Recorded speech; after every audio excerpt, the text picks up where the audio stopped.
Niining Eukaristiya, gisaulog karon sa kinatibuk ang simbahan ang kapistahan ni San Andres, nga usa sa napulog duha ka mga apostoles ni Jesus, ug ingon man usab, igsuon ni San Pedro. However, today, November 30, in our country, the Philippines, this day is also celebrated as National Heroes Day.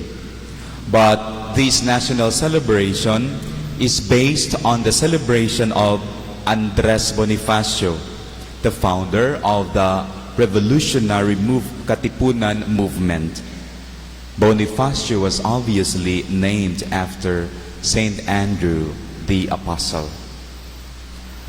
Mga igsuon, ang kapistahan ni San Andres nga apostol nagpahinumdum kanato sa pagpaambit sa atong pagtuong Katoliko, pagpaambit sa atong pagkarelihiyoso, una sa tanan, diha mismo sulod sa atong panimalay kon pamilya.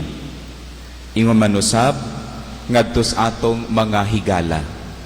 Tungod kay si San Andres nga apostol sayang kinabuhi kaniadto, iya man nga gigiyahan, iya man nga gidala ang iyang igsuon nga si San Pedro ngadto kang Jesus.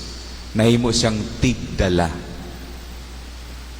Finally, dear sisters and brothers in Christ, close family and friends should be the first object of the apostolic concern of a Christian.